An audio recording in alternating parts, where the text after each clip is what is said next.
आज हम यिर्मयाह की पुस्तक में अध्याय 33 और 34 का अध्ययन करेंगे। अध्याय 33 विपत्ति और पुनर्स्थापना की भविष्यवाणी।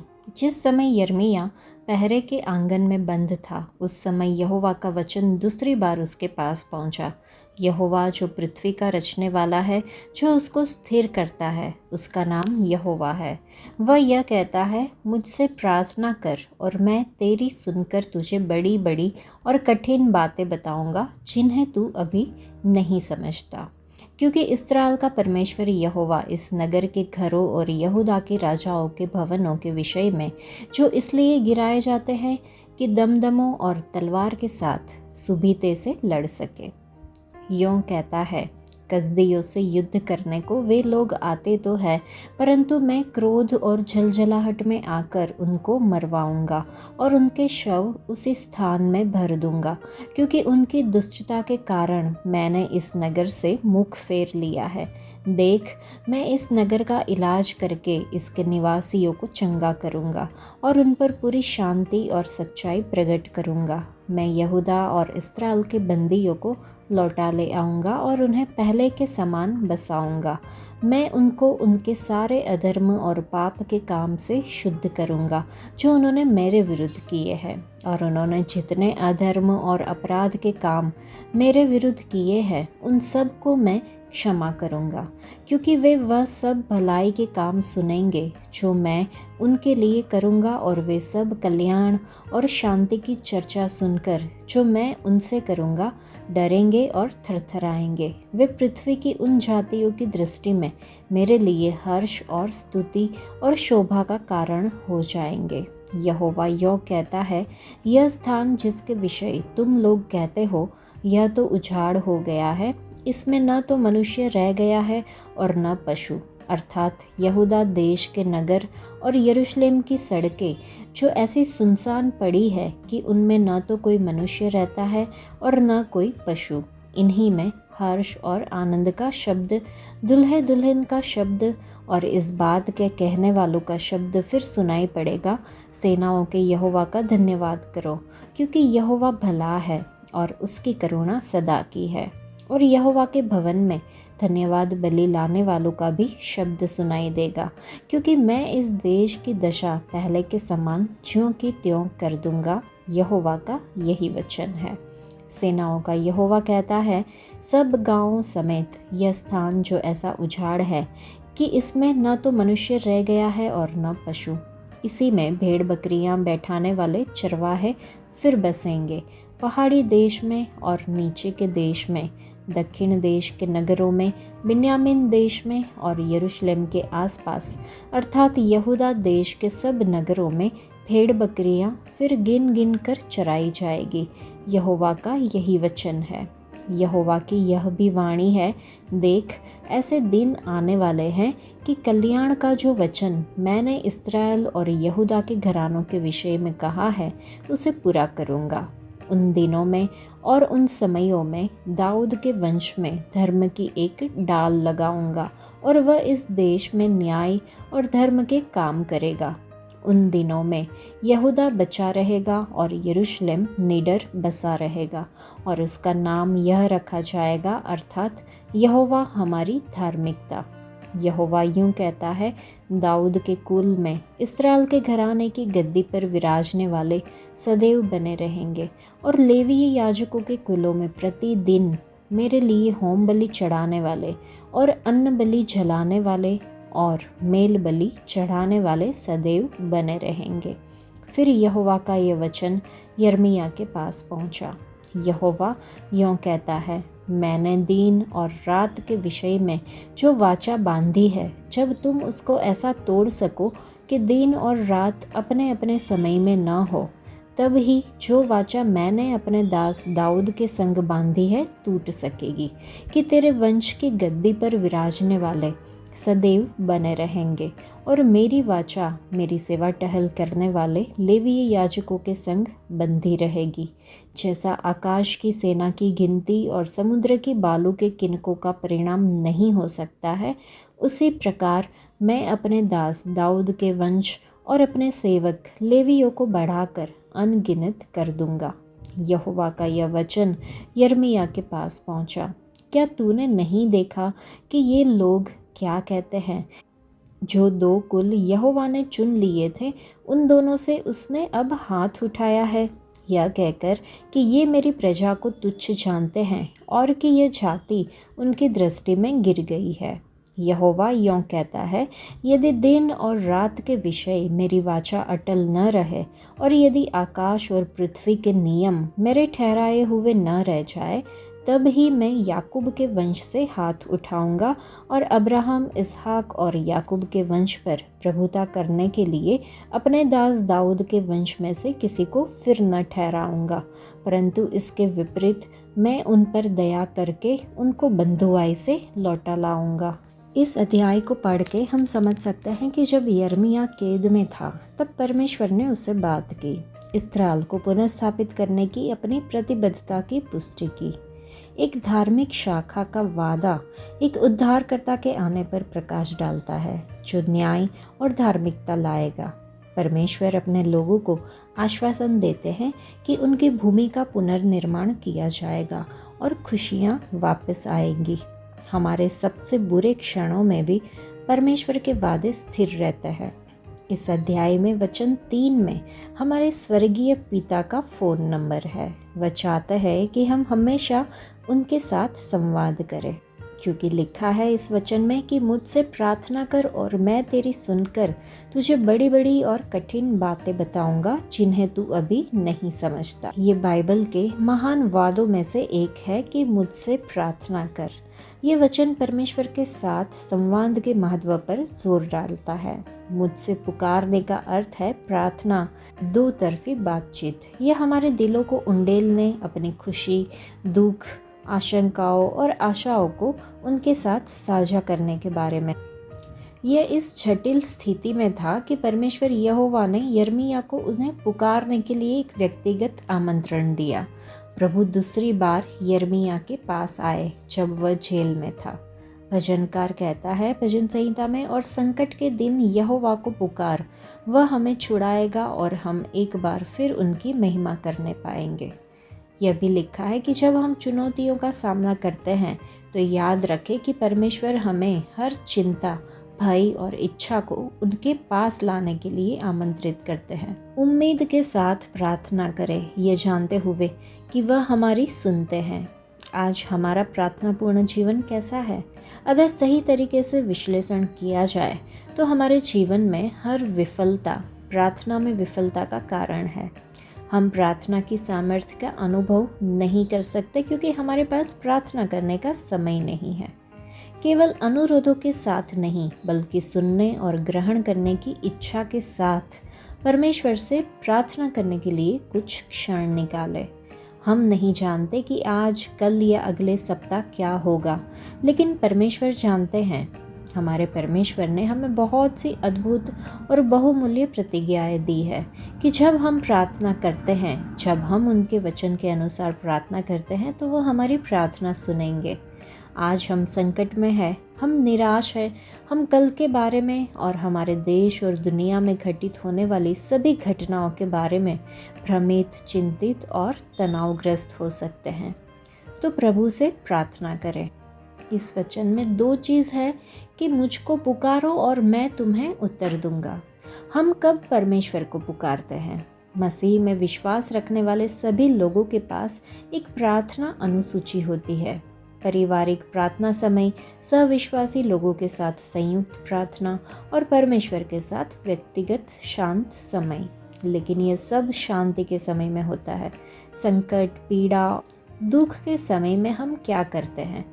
पवित्र शास्त्र प्रकट करते हैं कि परमेश्वर के बच्चे अत्यधिक संकट के समय में ऊंचे स्वर्गों की ओर अपने हाथ उठाते हैं और प्रभु के पास पुकारते हैं। गहरी अप्रत्याशित पीड़ा के समय गंभीर प्रार्थना में भजनकार परमेश्वर को पुकारते हैं। लिखा है, मेरी आँख पीड़ा के कारण शोक करती है। हे प्रभु, मैंने हर दिन तुझसे पुकारा है, मैंने तेरा हाथ फैलाया है। विलाप गीत में अध्याय 3 में लिखा है, हे यहोवा, गहरे गड्ढे में से मैंने तुझसे प्रार्थना की, तूने मेरी सुनी कि जो दुहाई देकर मैं चिल्लाता हूँ उससे कान न फेर ले। योना की पत्री अध्याय 2 में है। योना ने मछली के पेट से प्रभु से प्रार्थना की जब वह वहाँ 3 दिन और रात बिता चुका था, और उसने कहा, लिखा है, मैंने अपनी पीड़ा के कारण प्रभु से पुकारा और उन्होंने मेरी पुकार सुनी। मैं नरक की गहराई से पुकारा और तूने मेरी आवाज़ सुनी। दूसरे शमूएल की पुस्तक अध्याय 22 में है कि मेरे संकट में मैंने प्रभु से पुकारा और अपने परमेश्वर को पुकारा, और उसने अपने मंदिर से मेरी आवाज़ सुनी और मेरी पुकार उसके कानों में पहुंची। दाऊद को राजा शाऊल के अधीन उत्पीड़न का सामना करना पड़ा। फिर उसके अपने पुत्र ने उसके खिलाफ विद्रोह किया और उसका सिंहासन छीना, और अपने संकट में वह प्रभु से पुकारता है। यहाँ प्रभु यिर्मयाह से कहते हैं, मुझसे पुकारो और मैं तुम्हें उत्तर दूंगा, चाहे स्थिति कैसी भी हो, क्योंकि प्रभु मेरा शरण स्थल, दृढ़ गढ़ और उद्धार करता है। इसीलिए मसीह में सभी विश्वासियों, चलिए हम हमेशा अपने प्रभु उद्धारकर्ता से पुकारें, हर दिन, सभी परिस्थितियों में और अपने पूरे जीवन में, क्योंकि वह हमको उत्तर देंगे, हमें बचाएंगे, उद्धार करेंगे और हमें मुक्त करेंगे। तो इस अध्याय में वचन 1 से 7 में भविष्यद्वक्ता इस्राएल की पुनर्स्थापना की उत्कृष्टता के बारे में बात करता है, जिसे परमेश्वर पूरा करेगा। चलिए हम इस पर विचार करें। लिखा है, देख, मैं इस नगर का इलाज करके इसके निवासियों को चंगा करूंगा और उन पर पूरी शांति और सच्चाई प्रकट करूंगा। यह भी लिखा है कि मैं यहूदा और इस्राएल के बंदियों को लौटा ले आऊँगा और उन्हें पहले के समान बसाऊँगा। उनको उनके सारे अधर्म और पाप के काम से शुद्ध करूँगा जो उन्होंने मेरे विरुद्ध किए हैं, और उन्होंने जितने अधर्म और अपराध के काम मेरे विरुद्ध किए उन सबको मैं क्षमा करूँगा। तब वह पृथ्वी की सारी जातियों के सामने मेरे लिए आनंद, स्तुति और आदर का नाम होगा, और वे सब भलाई सुनेंगे जो मैं उनके साथ करूँगा। जो स्थान अब उजाड़ है वह निवास स्थान बन जाएगा। परमेश्वर मसीहा को पृथ्वी पर राजा के रूप में शासन करने के लिए भेजेगा, और उन दिनों में यहूदा बच जाएगा और यरूशलेम सुरक्षित रूप से बसा रहेगा। यहोवा अपनी वाचा के वादे की स्थायित्व का आश्वासन देते हैं। जिस तरह सृष्टि को नियंत्रित करने वाली परमेश्वर की वाचा दिन और रात की नियमितता सुनिश्चित करती है, उसी तरह दाऊद की वाचा भी नहीं तोड़ी जाएगी। यह उल्लेखनीय है कि परमेश्वर ने इस्राएल की पुनर्स्थापना का यह वादा उस समय किया जब इस्राएल ने उसे और उसके मार्गों को अस्वीकार कर दिया था, अपनी अवज्ञा से परमेश्वर का अपमान किया था और कैद में थे, उनके न्याय का सामना कर रहे थे। यह और भी उल्लेखनीय है कि परमेश्वर ने यह वचन यिर्मयाह को तब दिया जब वह पहरे के आंगन में बंद था। प्रभु हमें उन पर भरोसा रखने और उनकी आज्ञा मानने में मदद करे, चाहे हमारी परिस्थितियाँ कैसी भी हो। अध्याय 34 सिदकिय्याह के लिए एक संदेश। जब बेबीलोन का राजा नबूकदनेस्सर अपनी सारी सेना समेत और पृथ्वी के जितने राज्य उसके वश में थे उन सबों के लोगों समेत यरूशलेम और उसके सब गांवों से लड़ रहा था, तब यहोवा का यह वचन यिर्मयाह के पास पहुंचा। इस्राएल का परमेश्वर यहोवा यूं कहता है, जा और यहूदा के राजा सिदकिय्याह से यह कह, यहोवा यूं कहता है, देख, मैं इस नगर को बेबीलोन के राजा के वश में कर देने पर हूँ, और वह इसे फुकवा देगा। तू उसके हाथ से न बचेगा, निश्चय पकड़ा जाएगा और उसके वश में कर दिया जाएगा, और तेरी आंखें बेबीलोन के राजा को देखेंगी और तुम आमने सामने बातें करोगे, और तू बेबीलोन को जाएगा। तो भी हे यहूदा के राजा सिदकिय्याह, यहोवा का यह भी वचन सुन जिसे यहोवा तेरे विषय में कहता है, तू तलवार से मारा न जाएगा, तू शांति के साथ मरेगा, और जैसा तेरे पितरों के लिए अर्थात जो तुझसे पहले राजा थे उनके लिए सुगंध द्रव्य जलाया गया, वैसा ही तेरे लिए भी जलाया जाएगा। और लोग यह कहकर, हाय मेरे प्रभु, तेरे लिए छाती पीटेंगे। यहोवा की यही वाणी है। ये सब वचन यिर्मयाह भविष्यद्वक्ता ने यहूदा के राजा सिदकिय्याह से यरूशलेम में उस समय कहे जब बेबीलोन के राजा की सेना यरूशलेम से और यहूदा के जितने नगर बच गए थे उनसे अर्थात लाकीश और अजेका से लड़ रही थी, क्योंकि यहूदा के जो गढ़ वाले नगर थे उनमें से केवल वे ही रह गए थे। दासों से कपटपूर्ण व्यवहार। यहोवा का वह वचन यिर्मयाह के पास उस समय आया जब सिदकिय्याह राजा ने सारी प्रजा से जो यरूशलेम में थी यह वाचा बंधाई कि दासों के स्वाधीन होने का प्रचार किया जाए, कि सब लोग अपने अपने दास दासी को जो इब्री या इब्रीन हो स्वाधीन करके जाने दे, और कोई अपने यहूदी भाई से फिर अपनी सेवा न कराए। तब सब हाकिमों और सारी प्रजा ने ये प्रण लिया कि हम अपने अपने दास दासियों को स्वतंत्र कर देंगे और फिर उनसे अपनी सेवा ना कराएंगे। इसलिए उस प्रण के अनुसार उनको स्वतंत्र कर दिया। परंतु इसके बाद वे फिर गए और जिन दास दासियों को उन्होंने स्वतंत्र करके जाने दिया था उनको फिर अपने वश में लाकर दास और दासी बना लिया। तब यहोवा की ओर से यह वचन यिर्मयाह के पास पहुंचा, इस्राएल का परमेश्वर यहोवा तुमसे यूँ कहता है, जिस समय मैं तुम्हारे पितरों को दासत्व के घर अर्थात मिस्र देश से निकाल ले आया, उस समय मैंने आप उनसे यह कहकर वाचा बांधी, तुम्हारा जो इब्री भाई तुम्हारे हाथ में बेचा जाए उसको तुम 7वें बरस में छोड़ देना। 6 बरस तो वह तुम्हारी सेवा करे, परंतु इसके बाद तुम उसको स्वतंत्र करके अपने पास से जाने देना। परंतु तुम्हारे पितरों ने मेरी न सुनी, न मेरी ओर कान लगाया। तुम अभी फिरे तो थे और अपने अपने भाई को स्वतंत्र कर देने का प्रचार करा के जो काम मेरी दृष्टि में भला है उसे तुमने किया भी था, और जो भवन मेरा कहलाता है उसमें मेरे सामने वाचा भी बांधी थी। पर तुम भटक गए और मेरा नाम इस रीति से अशुद्ध किया कि जिन दास दासियों को तुम स्वतंत्र करके उनकी इच्छा पर छोड़ चुके थे उन्हें तुमने फिर अपने वश में कर लिया है, और वे फिर तुम्हारे दास दासियाँ बन गए हैं। इस कारण यहोवा यूँ कहता है, तुमने जो मेरी आज्ञा के अनुसार अपने अपने भाई के स्वतंत्र होने का प्रचार नहीं किया, अतः यहोवा का यह वचन है, सुनो, मैं तुम्हारे इस प्रकार से स्वतंत्र होने का प्रचार करता हूँ कि तुम तलवार, मरी और महंगी में पड़ोगे, और मैं ऐसा करूँगा कि तुम पृथ्वी के राज्य राज्य में मारे मारे फिरोगे। जो लोग मेरी वाचा का उल्लंघन करते हैं और जो प्रण उन्होंने मेरे सामने और बछड़े के 2 भाग करके उसके दोनों भागों के बीच से जाकर किया परंतु उसे पूरा न किया, अर्थात यहूदा देश और यरूशलेम नगर के हाकिम, खोजे, याजक और साधारण लोग जो बछड़े के भागों के बीच से होकर गए थे, उनको मैं उनके शत्रुओं अर्थात उनके प्राण के खोजियों के वश में कर दूंगा, और उनके शव आकाश के पक्षियों और मैदान के पशुओं का आहार हो जाएंगे। मैं यहूदा के राजा सिदकिय्याह और उसके हाकिमों को उनके शत्रुओं और उनके प्राण के खोजियों अर्थात बेबीलोन के राजा की सेना के वश में कर दूंगा, जो तुम्हारे सामने से चली गई है। यहोवा का यह वचन है कि देखो, मैं उनको आज्ञा देकर इस नगर के पास लौटा ले आऊँगा, और वे लड़कर इसे ले लेंगे और फूंक देंगे, और यहूदा के नगरों को मैं ऐसा उजाड़ दूंगा कि कोई उनमें न रहेगा। इस अध्याय में आज्ञा उल्लंघन के परिणाम के बारे में हम देखते हैं।